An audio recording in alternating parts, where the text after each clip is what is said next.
नमस्कार, आप देख रहे हैं एमएस टीवी और मैं हूं आपके साथ कंचन। आई नजर डालते हैं बालाघाट की कुछ खास खबरों पर और सबसे पहले बात करते हैं आज की न्यूज हेडलाइंस की। भाजपा ने विधायक मुंजारे के खिलाफ खोला मोर्चा, ज्ञापन सौंपकर की कार्यवाही की मांग। तीसरे दिन भी बैंड व डीजे की धुनों के साथ हुई बड़ी प्रतिमा विसर्जित। और महाबोधि महाविहार से गैर बौद्धों से मुक्त कराने राज्य स्तरीय धम्म महासभा। आइए बढ़ते हैं खबरों की ओर। विधायक अनुभव मुंजारे और डीएफओ नेहा श्रीवास्तव के बीच चल रहे विवाद ने अब एक नया मोड़ ले लिया है। इस विवाद के दौरान विधायक मुंजारे द्वारा अन्य पिछड़ा वर्ग कल्याण आयोग सदस्य मौसम बिसेन पर की गई बयानबाजी से सियासत ज्यादा गर्मा गई है। सोमवार को भाजपा नेताओं ने बालाघाट विधायक अनुभव मुंजारे के खिलाफ मोर्चा खोल दिया, अम्बेडकर चौक पर धरना दिया। इस दौरान पति, बेटे, भतीजे और विधायक प्रतिनिधि पर कमीशन मांगने का आरोप लगाया। भाजपा नेताओं ने इस मामले में 2 अलग अलग ज्ञापन सौंपे। एक ज्ञापन में विधायक मुंजारे के खिलाफ निष्पक्ष जांच कर पद से पृथक करने की मांग की गई है। वहीं दूसरे ज्ञापन में भतीजे, विधायक प्रतिनिधि सहित अन्य के द्वारा डीएफओ के साथ की गई बदतमीजी की जांच कर कार्यवाही किए जाने की मांग की गई है। धरना प्रदर्शन को संबोधित करते हुए अन्य पिछड़ा वर्ग कल्याण आयोग सदस्य मौसम बिसेन ने कहा कि विधायक अनुभव मुंजारे ने बालाघाट की स्वच्छता और राजनीति को दूषित करने का कार्य किया है। ये तो राजस्व में लिखा हुआ है ना, उसके नाम पे ये कहां पे पैसे का फ्री में मिल जाता है कि जमीन पिताजी के नाम पे है कि उसके ऊपर ट्रांसफर हो गया कि मेरे पिताजी की जो जमीन होगी मेरे पिताजी के जाने के बाद मेरे नाम पे कुछ जोड़ों में है थोड़ा पिताजी के नाम पे, उसमें भी अपने भाइयों को जमीन नहीं दे रखा हो, बड़ा विवाद। तो इस प्रकार से सारा का सारा चीज हम ज्ञापन देने जा रहे हैं। बिल्कुल मैं आपके बात से सहमत हूँ। आप भी हमारे किसी विषय को लेकर आए हैं, हम उनका भी सम्मान करते हैं। मैं तो आज के अवसर पर सभी भारतीय जनता पार्टी कार्यकर्ताओं के साथ में और प्रत्येक कार्यकर्ता के साथ में जब भी कोई ऐसी घटना होगी, हम हर क्षेत्र में भारतीय जनता पार्टी का कार्यकर्ता साथ में रहेगा। इतना ही मैं आग्रह करते हुए आप सभी को बहुत बहुत धन्यवाद। और हमारे ज्ञापन लेने के लिए एसडीएम और सीएसपी यहाँ पर आए हुए होंगे, वो मंच के तरफ हमारे इस ज्ञापन को लेकर हमारे नगर पालिका पे आरोप लगाते हो भ्रष्टाचार के। मैं आपसे कहना चाहती हूँ कि जितने आरोप तुमने नगर पालिका पे भ्रष्टाचार के लगाए हो, एक भी आरोप की आप पुष्टि कर दीजिए, कहीं भी उसके कोई लिखित प्रमाण, लिखित डॉक्यूमेंट्स ला के दे दीजिए, तो मैं अभी यहाँ से इसी मंच से घोषणा करती हूँ कि मैं अपनी राजनीति छोड़ दूंगी।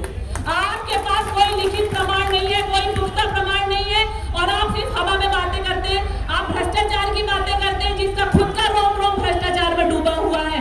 आपने अपने कार्यकाल में क्या किया है? 15 साल में नगर पालिका ने जो गति पकड़ी है और शहर को जिस ऊंचाइयों पे ले गया है, ये शहर का बच्चा जानता है। ये बात सच की है। एक तरफ ये लड़ाई सच्चाई की लड़ाई झूठे आरोपों के खिलाफ है, दूसरी ओर ये लड़ाई बालाघाट की कमीशन खोरी को रोकने की है।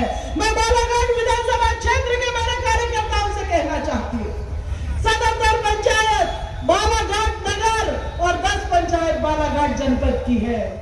मैं आप सबको भी बहुत बहुत धन्यवाद देती हूँ और यही आग्रह अनुरोध करती हूँ कि अभी तो ये झांकी है, अगर उचित कार्रवाई नहीं हुई तो गांव गली मोहल्ला अनुभव मुंजारे को बेनकाब करने का काम करने में भी हम पीछे नहीं हटेंगे। अपनी इस कायराना हरकत का दूसरे के ऊपर मत मोड़िए, ये इसकी साजिश और ये उसकी साजिश है। अरे साजिश तो आपकी थी कि आप माल बनाने में लगे थे, लेकिन धन्यवाद है उस मेरी बहन नेहा श्रीवास्तव को जिसने ऐसे भ्रष्ट और रिश्वतखोर विधायक की हरकतों को पूरे देश और दुनिया के सामने उजागर करने का काम किया। आप कहते हैं, कांग्रेस के लोग कहते हैं कि जिसे जनता ने नकार दिया है, ऐसे लोग आज इन्हें क्यों बोलना चाहिए? गौरी भाव को जनता ने नकारा नहीं है, क्योंकि ये बालाघाट भावनाओं से भरा हुआ जिला है, संवेदनाओं से भरा हुआ जिला है। जब बालाघाट की जनता को लगा कि 6 बार ये भाई चुनाव हार गई है। गौरीपुत्र भगवान गणेश की प्रतिमा विसर्जन का सिलसिला 5 सितंबर से प्रारंभ हुआ, जो आज 8 सितंबर को भी जारी रहा। शहर के विभिन्न वार्डों में विराजित बड़ी प्रतिमाओं का विसर्जन धूमधाम से हर्षोल्लास के साथ बैंड व डीजे की धुनों के साथ भव्य शोभा यात्रा निकालकर किया गया। रविवार को दोपहर 12 बजे से चंद्र ग्रहण लगने के चलते सोमवार को भी भगवान गणेश की प्रतिमा विसर्जित की गई। गणपति बप्पा मोरिया, अगले बरस तू जल्दी आके जय घोष करते हुए श्रद्धालु जन बैंड व डीजे की धुनों में नृत्य करते हुए शोभा यात्रा में शामिल हुए। वहीं पुलिस प्रशासन द्वारा भी पुख्ता सुरक्षा व्यवस्था रखी गई थी, जिससे किसी तरह के विवाद की स्थिति व अनहोनी घटना घटित नहीं हुई। कांग्रेस विधायक अनुभव मुंजारे पर डीएफओ नेहा श्रीवास्तव के द्वारा लगाए गए आरोपों को कांग्रेसी नेता उम्मेद निल्हारे ने निराधार बताया है। उन्होंने इस शिकायत को वापस लिए जाने की मांग की है। यदि शिकायत वापस नहीं ली जाती है तो ओबीसी मोर्चा और कांग्रेस के बैनर तले उग्र आंदोलन करेंगे। इसकी शुरुआत डीएफओ कार्यालय के घेराव से करेंगे। उन्होंने बालाघाट बंद कराने की भी चेतावनी दी है। सोमवार को स्थानीय सर्किट हाउस में पत्रकारों से चर्चा करते हुए कांग्रेस नेता उम्मेद निल्हारे ने कहा कि डीएफओ नेहा श्रीवास्तव या तो भाजपा की एजेंट है या फिर भाजपा डीएफओ के। जब डीएफओ से विधायक द्वारा पैसे मांगे गए थे, गाली गलौज की गई थी, तो नियमानुसार उसकी थाने में एफआईआर दर्ज करानी थी, लेकिन डीएफओ ने ऐसा नहीं किया। सीधे अपने वरिष्ठ अधिकारियों को इसकी शिकायत कर दी। शिकायत के बाद पत्र भी वायरल करवा दिया। इससे स्पष्ट होता है कि डीएफओ नेहा श्रीवास्तव भाजपा के इशारे पर कार्य कर रही है। लिखित शिकायत भोपाल मुख्य वन संरक्षक को दी है। जांच नहीं हुई है, कागज भर दिया। वो कागज कहाँ से वायरल हुआ हमें नहीं पता।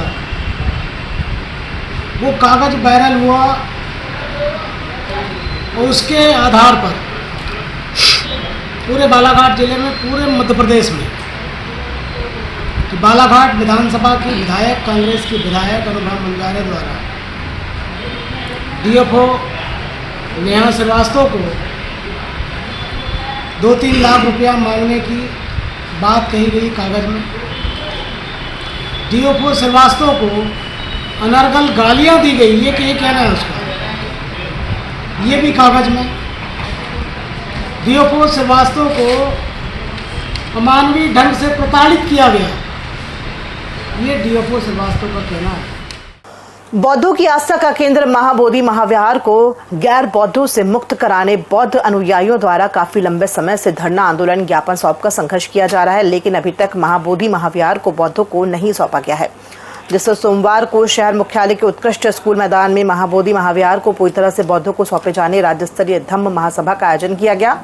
इस दौरान बौद्ध अनुयायियों द्वारा अंबेडकर चौक में पहुंचकर संविधान निर्माता डॉक्टर बाबा साहेब की प्रतिमा पर माल्यार्पण किया गया। तत्पश्चात रैली के रूप में आम सभा स्थल उत्कृष्ट स्कूल पहुंचकर संबोधित किया गया। इस अवसर पर बौद्ध भंते व बौद्ध संगठन के पदाधिकारियों ने कहा कि महाबोधि महाविहार बौद्धों की विरासत है, इसे बौद्धों को सौंपा जाना चाहिए।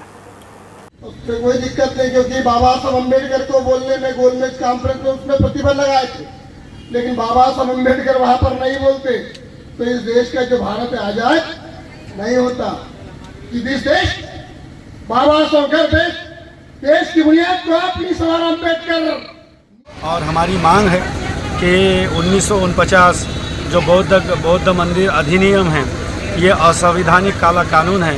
इस काले कानून को रद्द करने की हम मांग करते हैं। हम मांग करते हैं कि महाबोधि महाविहार जो है ये बौद्धों की सुपुर्द किया जाए और महाबोधि महाविहार जो बिहार राज्य में स्थित है वहाँ पर ब्राह्मण महंतों का आधिपत्य अतिक्रमण किया हुआ है, वो अतिक्रमण समाप्त किया जाए। सम्राट अशोक द्वारा यह महाबोधि महाविहार निर्मित किया गया है और 135 वर्षों से ये आंदोलन जारी है। ये आंदोलन जो है पूज्य भदंत आनागारिक धम्मपाल जी ने प्रारंभ किया और उसी आंदोलन को लेकर हम भिड़े हुए हैं कि कहीं ना कहीं महाबोधि महाविहार मुक्त होना चाहिए। शासकीय महाविद्यालय लामता में अंतर्राष्ट्रीय साक्षरता दिवस के अवसर पर एक दिवसीय संगोष्ठी का आयोजन प्रभारी प्राचार्य डॉक्टर चंद्रशेखर कटरे सर की अध्यक्षता में राष्ट्रीय सेवा योजना इकाई के द्वारा किया गया। अंतर्राष्ट्रीय साक्षरता दिवस क्यों मनाया जाता है, उसके क्या उद्देश्य है, उसके बारे में विस्तार से डॉक्टर डुलेश्वरी टेम्भरे कार्यक्रम अधिकारी राष्ट्रीय सेवा योजना के द्वारा विस्तार से बताया गया।